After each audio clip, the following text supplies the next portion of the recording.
Klang ராஜமஹாடி இடைநிலைப் பள்ளியில் பள்ளி நேரத்திலேயே தமிழ் பாடமும் இலக்கியமும் போதிக்கப்படும்.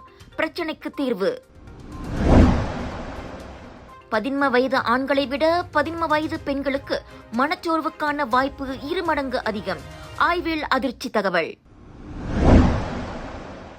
கடந்த ஆண்டு சீன சுற்றுப்பயணிகளின் மலேசிய வருகை 130.9 விழுக்காடு உயர்வு.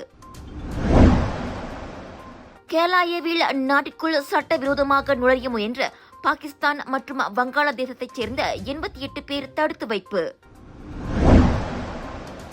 பினாங்கில் கால்வாயில் விழுந்த கன்றுக்குட்டியை தன் குழு மீட்ட அனுபவத்தை பகிர்ந்த தீயணைப்பு வீரர்.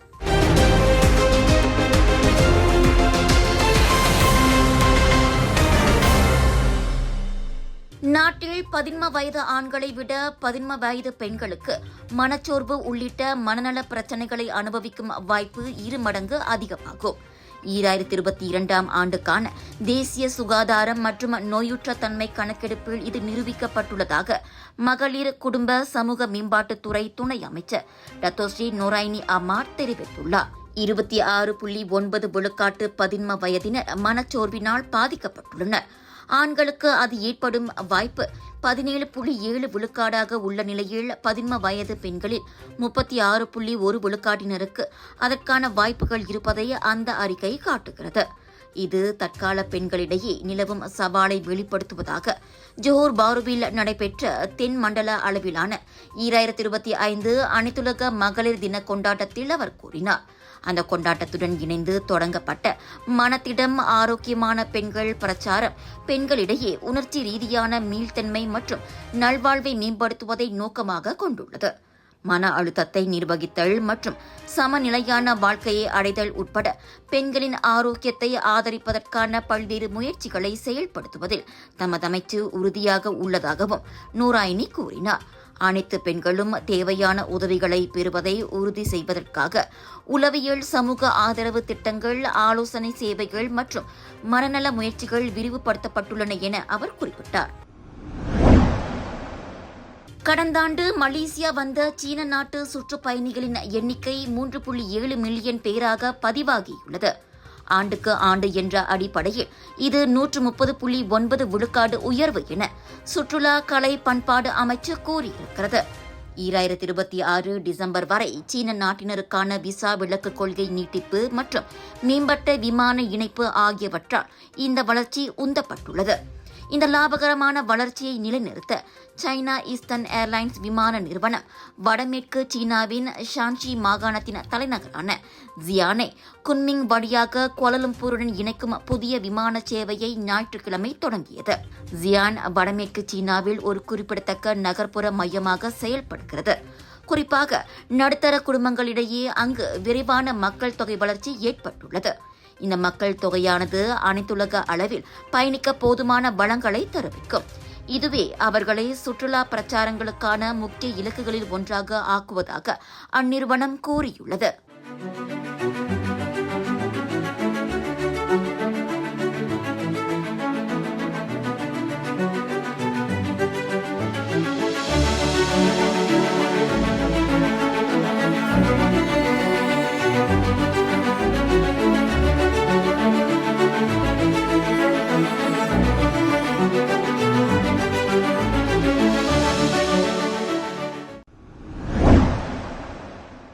கிள்ளான் ராஜமஹாடி தேசிய இடைநிலைப் பள்ளியில் பள்ளி பாட நேரத்திலேயே 4ஆம் மற்றும் 5ஆம் படிவ மாணவர்களுக்கு தமிழ் மொழி மற்றும் தமிழ் இலக்கியம் போதிக்கும் விவகாரத்திற்கு தற்போது சுமூகமான தீர்வு காணப்பட்டிருக்கிறது. கிள்ளான் வட்டாரத்தில் அதிகமான இந்திய மாணவர்கள் படிக்கும் இந்த இடைநிலைப் பள்ளியில் ஆண்டுதோறும் அதிகமான மாணவர்கள் SPM தேர்வில் தமிழ் மற்றும் தமிழ் இலக்கிய பாடங்களை எடுக்கின்றனர். இவ்வாண்டு திடீரென அவ்விரு பாடங்களும் பள்ளி நேரத்திற்கு அப்பாற்பட்ட நேரத்தில் போதிக்கப்படும் என பள்ளி நிர்வாகம் எடுத்த முடிவு அண்மையில் அந்த பள்ளியின் பெற்றோர்கள் மற்றும் மாணவர்களுக்கு பெருத்த ஏமாற்றத்தையும் அதிர்ச்சியையும் ஏற்படுத்தியது. இந்த விவகாரம் குறித்த பெற்றோர்களின் கவலை மற்றும் ஆட்சேபத்தை வணக்க மலேசியாவும் முக்கியத்துவம் கொடுத்து தகவல் வெளியிட்டது. இந்த பிரச்சினைக்கு தீர்வு காண்பதற்கு கல்வித்துறை துணை அமைச்சர் ஒங்காவோ தீவிர நடவடிக்கையில் இறங்கினார். சந்தோசா சட்டமன்ற உறுப்பினர் குணராஜ் ஜார்ஜ், மாநில கல்வித்துறை, மாவட்ட கல்வித்துறை மற்றும் தலைமையாசிரியர் ஆகியோரும் இந்த விவகாரத்திற்கு தீர்வு காண்பதற்கு ஈடுபட்டனர். இறுதியில் பள்ளி பாட நேரத்திலேயே 4ஆம் மற்றும் 5ஆம் படிவ மாணவர்களுக்கு தமிழ் மற்றும் தமிழ் இலக்கிய பாடம் போதனை நடைபெறும் என காணப்பட்ட முடிவினால் மாணவர்களும் பெற்றோர்களும் மகிழ்ச்சி அடைந்துள்ளனர். இடைநிலைப் பள்ளியில் தமிழ் மொழி மற்றும் தமிழ் இலக்கிய பாடங்கள் எடுப்பது மாணவர்களின் உரிமை என்பதால் அதற்கு முன்னுரிமை கொடுக்கும் வகையில் பள்ளி நேரத்திலேயே அந்த பாடங்களை போதிப்பதற்கு உடனடி நடவடிக்கை எடுத்த துணைக் கல்வி அமைச்சருக்கு குணராஜ் ஜார்ஜ் நன்றி தெரிவித்துக் கொண்டார். இந்த வேளையில் இந்த விவகாரத்திற்கு காலம் தாழ்த்தாமல் விரைந்து தீர்வு கண்ட துணைக் கல்வி அமைச்சர் உட்பட அனைத்து தரப்பினருக்கும் மலேசிய தமிழ் பள்ளி நலன்புரி இயக்கங்களின் சார்பாக அதன் தலைவர் வெற்றி வேலனும் நன்றியை தெரிவித்துக் கொண்டார். தாமான் பண்டார் சிரம்பான் ஸ்லாத்தானில் மாற்றம் பிட் அடாவடி கும்பல் ஒன்று கூடும் இடமாக விளங்கி வந்த ஒரு கைவிடப்பட்ட கடை தொகுதியில் நெகிரி சிவிலான் போலீசார் 15 சோதனை நடவடிக்கைகளை மேற்கொண்டுள்ளனர். அவற்றில் பல்வேறு குற்றங்களுக்காக 199 சம்மன்கள் வெளியிடப்பட்டன. மோட்டார் சைக்கிள்கள் மாற்றியமைக்கப்பட்டது, பக்கவாட்டு கண்ணாடிகள் இல்லாதது, மோட்டார் சைக்கிளோட்டும் உரிமம் இல்லாதது, எக்ஸாஸ்ட் குழாய்கள் மாற்றியமைக்கப்பட்டது போன்றவை அக்குற்றங்களில் அடங்கும். 15 மோட்டார் சைக்கிள்கள் பறிமுதல் செய்யப்பட்ட வேளை பெரும்பாலான குற்றவாளிகள் 15 முதல் 22 வயதுக்கு உட்பட்டவர்கள் ஆவர். 2020 முதல் அந்த இடம் கண்காணிப்பில் இருந்து வருவதாக மாநில போக்குவரத்து புலனாய்வு மற்றும் அமலாக்கத்துறையின் தலைவர் மொஹமட் சக்கீர் அஹ்மத் கூறினார். மாற்றம் பிட் கும்பலின் சட்டவிரோத நடவடிக்கைகள் பிற சமூக பிரச்சினைகளுக்கும் வழிவகுக்கலாம் என அப்பகுதி குடியிருப்பாளர்களிடையே கவலை நிலவுவதையும் அவர் ஒப்புக்கொண்டார். பொதுவாக ஞாயிற்றுக்கிழமை மாலைகளில் அக்கும்பல் அங்கு கூடுகின்றது. இது குடியிருப்பாளர்களிடையே பாதுகாப்பு, குறிப்பாக அப்பகுதியில் விபத்துக்கள் ஏற்படலாம் என்ற கவலையை அதிகரிக்க செய்துள்ளது. எனவே சட்டவிரோத மோட்டார் பந்தயங்களை தடுக்கவும் பொதுமக்களின் கவலைகளை தீர்க்கவும் இது போன்ற சோதனை நடவடிக்கைகள் தொடர்ந்து மேற்கொள்ளப்படும் என அவர் உறுதியளித்தார். பொதுமக்களும் இது போன்ற சாலை அடாவடி கும்பல்கள் குறித்து அருகிலுள்ள போலீஸ், போக்குவரத்து, புலனாய்வு மற்றும் அமலாக்கத்துறையில் புகார் அளிக்கலாம்.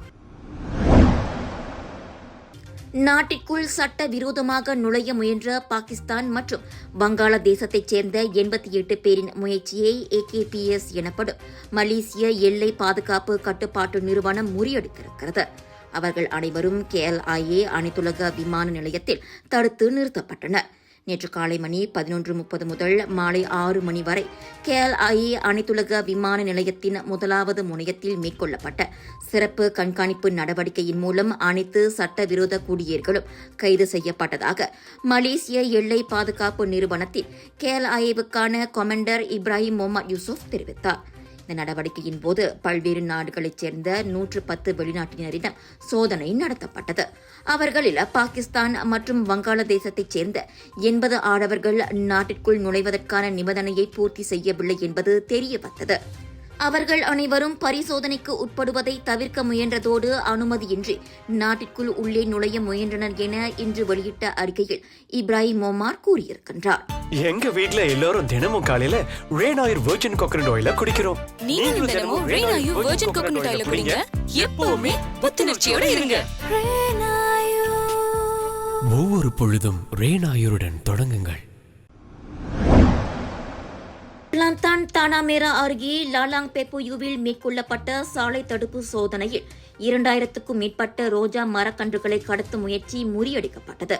காலை 7 மணிக்கு ஓப்தாரிங் வவாசான் சோதனையில் சந்தேகத்துக்குரிய லாரி ஒன்றை நிறுத்திய போது பொது நடவடிக்கை படை அந்த செடிகளை பறிமுதல் செய்தது.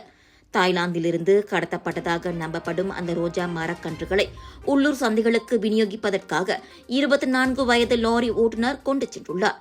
6,50,000 ரிங்கிட் மதிப்பிலான அந்த செடிகள் பூச்சி பிடித்தும் நோய்களை கொண்டிருந்ததும் கண்டறியப்பட்டது.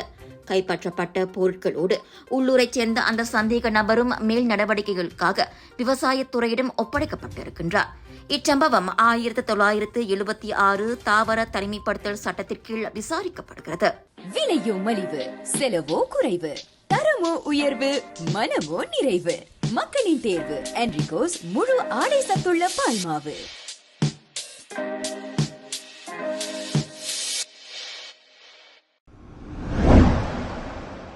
வாகனத்தில் மோதப்படுவதிலிருந்து தப்ப முயன்ற கன்றுக்குட்டி ஒன்று கால்வாயில் விழுந்ததால் 30 நிமிடத்திற்கும் மேலாக சிக்கி தவித்தது. சம்பவம் நிகழ்ந்த இடத்திற்கு விரைந்த பினாங்கு தஞ்சோங் தோக்குங் தீயணைப்பு நிலையத்தின் தீயணைப்பு வீரர்கள் அந்த கன்றுக்குட்டியை பாதுகாப்புடன் மீட்டனர்.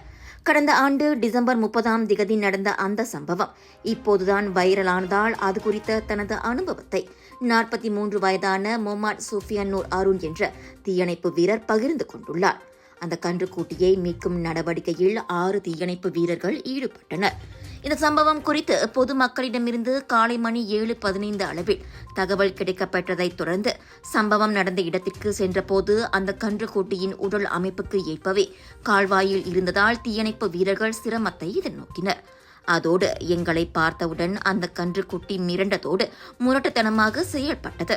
எனினும் அந்த கன்றுக்குட்டியை அமைதிப்படுத்தி சிறப்பு சாதனத்தின் மூலம் அதனை மீட்பதில் வெற்றி பெற்றோம் என முகமது சுஃபியான் தெரிவித்துள்ளார். ஒரு லொகேஷன் 10 ஃபெஸ்டிவல்ஸ், 100க்கும் அதிகமான பிரபலங்கள், 200க்கும் அதிகமான பூத்கள், 1000க்கும் அதிகமான போட்டியாளர்கள், 1 லட்சம் வாடிக்கையாளர்கள்.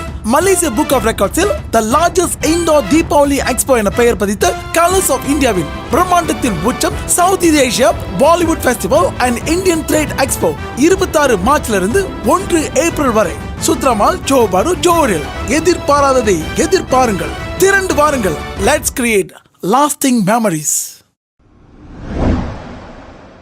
இந்தியாவில் தேர்வுக்கு இன்னும் 15 நிமிடங்களே இருந்த நிலையில் கல்லூரி மாணவர் ஒருவர் தனது தேர்வு நடைபெறும் இடத்திற்கு பாராகிளைடிங் மூலம் நெரிசலை முறியடித்து 5 நிமிடத்திற்குள் வந்து வெற்றிகரமாக தேர்வு எழுதியுள்ள சம்பவம் பரபரப்பை ஏற்படுத்தி அந்த காணொலி சமூக ஊடகங்களில் வைரலாகியிருக்கிறது. ஏன் இன்னும் தேர்வு இடத்திற்கு வந்தடையவில்லை என திடீரென தனது நண்பரிடமிருந்து தொலைபேசி அழைப்பு வந்தபோதுதான் தாமதத்தை சமத் மஹாங்டே என்ற மாணவர் உணர்ந்திருக்கிறார். தாம் காரில் பயணம் செய்தால் 15 நிமிடங்களில் தேர்வு நடைபெறும் இடத்தை அடைவது சாத்தியமில்லை என அவர் உணர்ந்ததோடு தேர்வு நடைபெறும் இடத்திற்கு இன்னும் 15 கிலோமீட்டர் இருப்பதையும் அறிந்து உடனே உள்ளூர் பாராகிளைடிங் நிபுணரான கோவிந்த் யவேலாவின் உதவியை நாடினார். பாராகிளைடிங் மூலம் செல்ல வேண்டிய இடத்திற்கு சமத்தை கொண்டு சேர்க்க ஒப்புக்கொண்ட கோவிந்த் உரிய நேரத்தில் தேர்வு மண்டபத்திற்கு சென்றடைந்தார். இந்நிலையில் ஏற்கனவே மாணவர்களுக்கு தேர்வு தாட்கள் வழங்கப்பட்ட போதிலும் அதிர்ஷ்டவசமாக அவர் தேர்வு மண்டபத்திற்குள் செல்ல அனுமதிக்கப்பட்ட நிலையில் தேர்வு அட்டவணையின் மாற்றங்கள் குறித்து அவருக்கு அறிவிக்கப்படாததே இந்த பிரச்சினைக்கு காரணமாகும்.